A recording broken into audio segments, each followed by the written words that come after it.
Okay. Do we need to do any test? 1, 2, 3? Okay.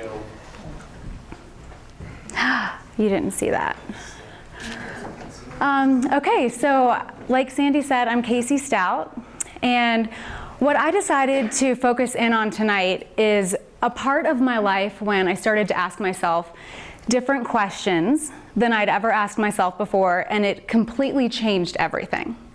So to do that, though, we have to start from the beginning.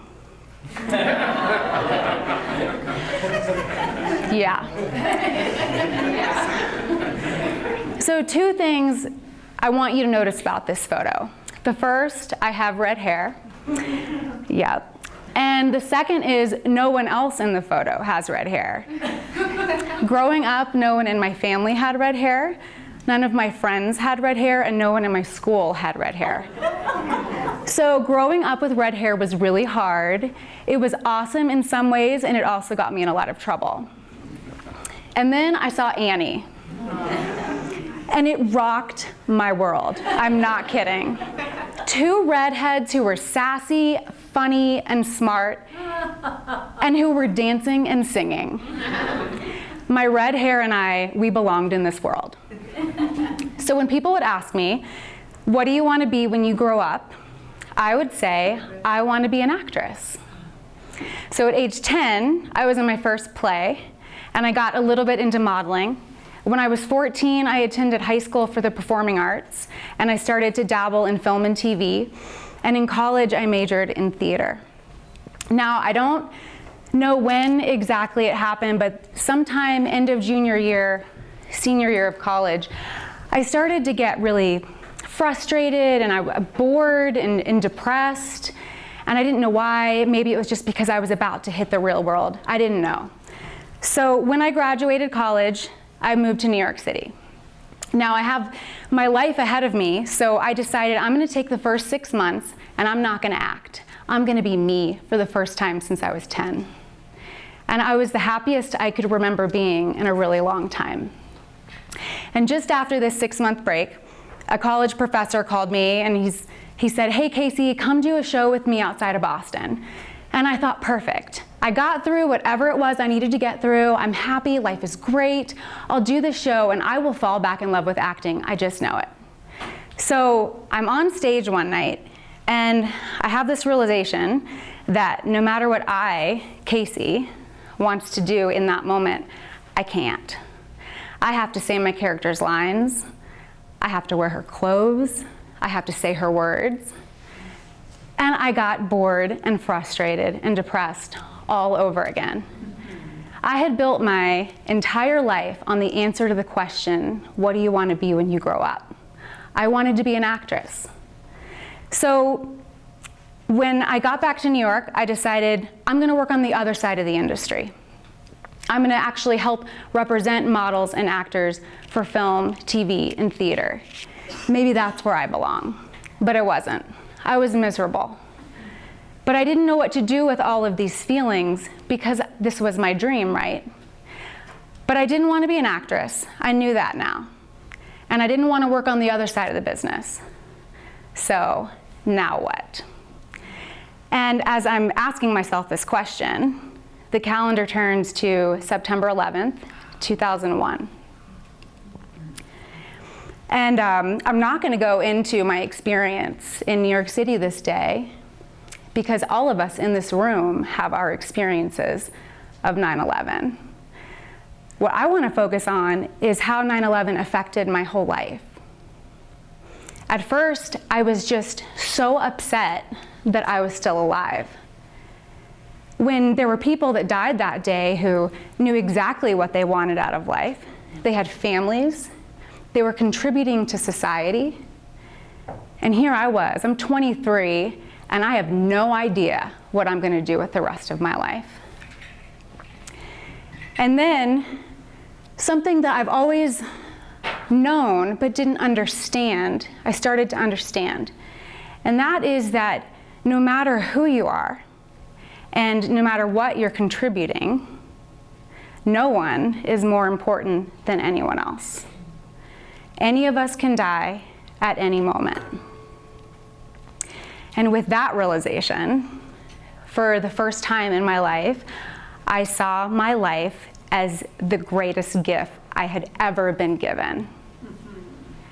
And I felt two major responsibilities. First, to be grateful. And second, to figure out what it was that made me happy. And then a question popped into my head. How do you want to spend every day? And the answer didn't pop into my head right away. In fact, it was kind of like I just lived in the question for the next few weeks, and I just started to notice anytime I felt happy or anytime I felt joy. And this is the list I came up with. So I want to spend every day in nature, creating, doing something needed in the world, and singing and playing guitar. So I had nothing to lose, so I got working on my list. So within a year after 9/11, I was living in Louisville, Kentucky, where I could be close to family and I could figure out my next steps. I got a little apartment on the edge of this park, Cherokee Park, and I walked every day. And on my walks, I started to heal. I started to heal my experience of 9/11, and I started to heal a dream that I'd outgrown. Now, this creative side, oddly, the week before I left New York City, I discovered henna body art in the library. It was very serendipitous. I loved the history and the culture and the art of it, and it turns out Louisville, Kentucky loved henna too. I started a thriving business that I have to this day. Now, to do something good in the world, I saw a classified ad for caregivers. So I caregave for the elderly. And here what I learned were three things. The first is the art of listening. The second is we have to take care of our bodies now. Because when we get older, everything we're doing right now is building up to how it's going to feel to us then. And the third is that everyone has a story. And I have one too, and one day I'll tell it, like tonight.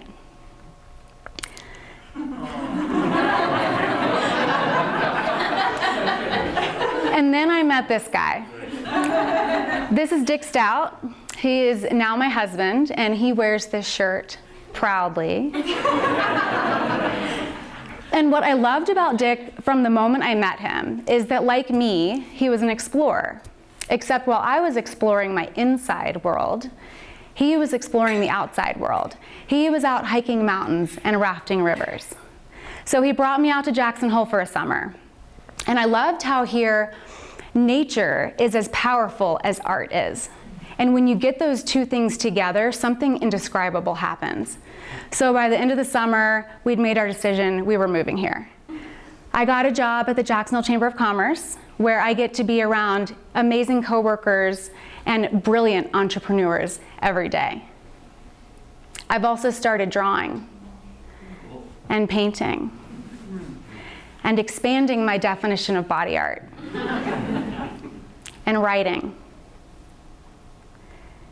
So we got an opportunity to raft the Grand Canyon for 25 days. If you get the chance, do it. It's life-changing. There was one morning when I woke up and I got out of my tent and I was walking towards the kitchen area and I heard a friend of mine who's here right now playing a song by Ray Charles. And the feeling that came over me I can only describe as my soul coming home. And then I remembered, I want to sing and I want to play guitar. So the second we're off the river, I'm in guitar lessons.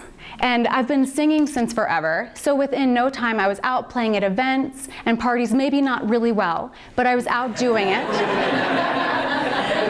And I was happy. And I'm excited to say I just recorded my first album 2 months ago. I released it. Thank you. Thank you. And I'm also excited to share that I helped St. John's Medical Center start a program for volunteers where musicians go into the hospital and play for patients. Now, I have to show this again. So there's a third thing I want you to notice about this photo. I've been a free spirit since before I can remember. So of course, at some point on the stage, I grew depressed. What happened was I grew up to be a woman who wanted to be no one but herself. And I actually am a woman who has to express who that is. So although I think acting is amazing, and at times I've wished it made it on my list, because it does make it onto some people's lists, but it didn't make it on mine, and that's okay. Now, what I learned is that yes, what do you want to be when you grow up? That is a very important question. But I think it's also really important that we update that question at some point to how do you want to spend every day? Let's check in with ourselves, because maybe it will be on your list what you said when you answered the question, who do I want to be when I grow up? But maybe it won't. And the point is, we need to be happy. We need more people that are happy in this world. So of course I have to throw it out there. How do you want to spend every day? I want to ask you that now and recommend, like, just go throughout your life over the next few weeks and just see what lights you up. This was my list, and what's cool is that your list would be as unique as you guys are. And so now we can turn the tables and you guys can ask me any questions that you have.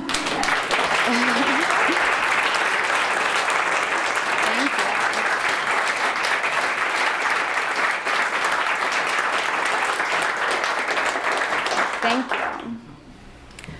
So just come on, do it. How do I have time to do it all? That's a good question, Scott Anderson. I don't know who said it, but I've heard this somewhere, that when you're doing what you love, time expands. So I think that's one way. Second is, like Steve Dewar, I read The 7 Habits of Highly Effective People, and it changed my life. You talk about learning how to prioritize, and you can do anything in life once you learn how to do that.